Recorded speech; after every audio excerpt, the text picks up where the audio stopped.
enjoyed that. The presentation begins by affirming that yes, game developers are humans with lives and feelings and opinions, rather than suited and blandly smiling EA reps. This was followed by a quick fire look at some of the games to be showcased. Pete Hines then floats on stage, a bit nervously, and acts kinda human for a while, saying somewhat boring things, but nothing that triggers bullshit alarms too heavily. Bethesda's theme this year was Create, which is handy given that it's their job. Let's have a look at Rage 2, he says. And apparently Rage 2 is a strapping young man who points and shouts and plays a keyboard and then screams or sings, "Get ready to kill, get ready to die." At this point, it's worth noting that this musical performance is not Rage 2, so there is a sense of impatience, bemusement and heavy cringe in the audience. And it isn't a very good song, even if it were expected. Tim Willits, of id Software, and Magnus Nedfors, of Avalanche Studios, came out and demanded more applause for the terrible, unnecessary song, and then they paused for, I think, approximately ever for a height joke?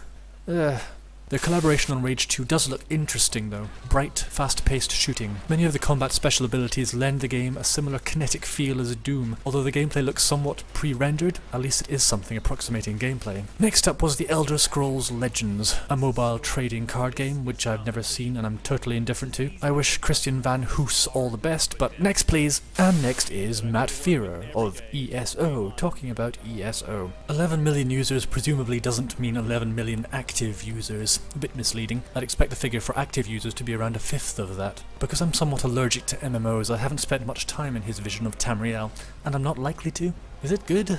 Nothing breaks immersion for me like other people. Next, the reality of a teaser trailer slowly dawns. It's Doom Eternal, apparently offering hell on Earth. Having felt somewhat confined in the environments of Doom 2016, placing the action in larger, more sweeping arenas looks very inviting. The trailer is pretty beautiful. Hugo Martin and Marty Stratton are jolly in their announcement of Doom Eternal and suggest that it'll have twice the variety of demons. I'm fairly pumped for this. Then something about Quake Champions. Again, multiplayer, ew. Best of luck, go away.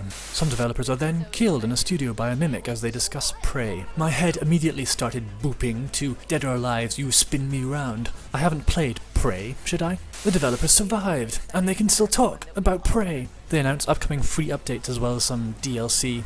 Meh.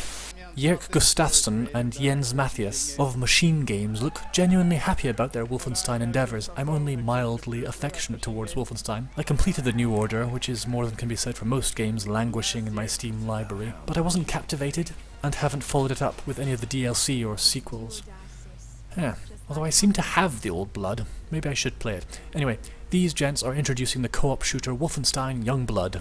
Hines comes back into view, with more talk of Wolfenstein Cyberpilot. The term fuck Nazis is bandied around a lot to much applause. And then Pete Hines introduces Todd Howard, and the presentation then began to erode my depressed cynicism and rekindle my excitement. The Skyrim Very Special Edition for Amazon Alexa, which is apparently real, Etch-a-Sketch, pagers, fridges, etc. was a satisfying nod to how egregiously they've been milking Skyrim, if only because it's an indication that they might actually stop.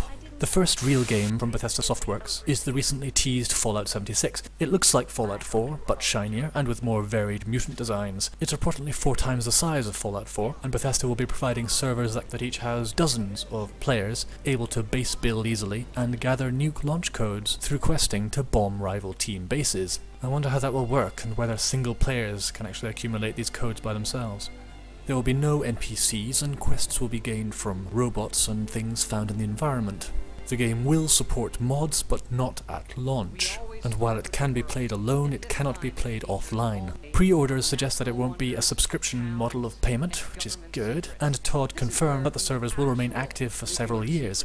Multiplayer renders me a little bit disinterested again, especially given how coldly I felt towards Fallout 4. The story just never ever grabbed me. The engine's tech for this seems to have been improved, and they've made a wearable, working Fallout helmet and glow-in-the-dark map for their Power Armor edition, and it's all available on the 14th of November 2018.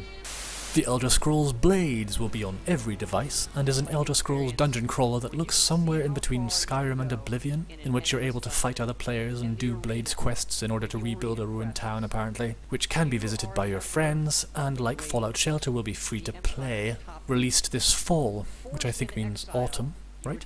Of course, free-to-play models are always at risk of kinda gross monetization, but we'll see how that plays out. Starfield I hadn't been aware of. Its short teaser trailer is quite constrained, looking to conjure feelings of floating freely but alone in the vastness of space. I suppose given Bethesda's competence in making freeform sandboxes, taking the reins of an open galaxy game makes sense for them.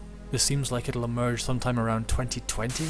And then, oh my goodness, The Elder Scrolls 6 is a thing now.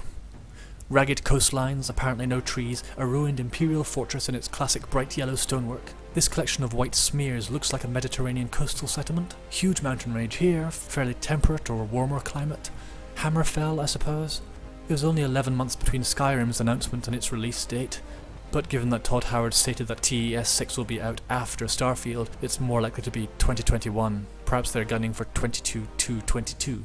So that's it. It started on a meh note, but climaxed beautifully.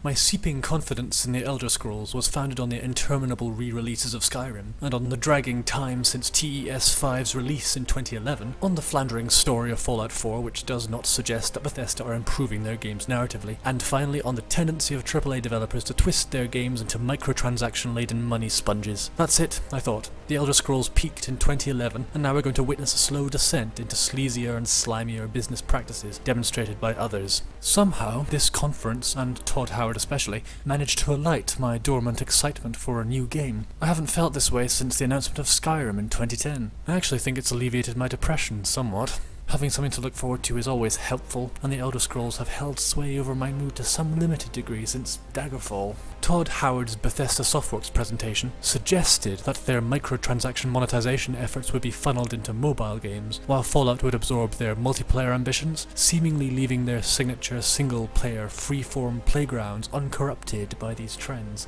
And with that, my outlook on life has improved. Thank you, Bethesda Softworks. I am going to accumulate hype and hope, no doubt to be dashed in the coming years. Yay!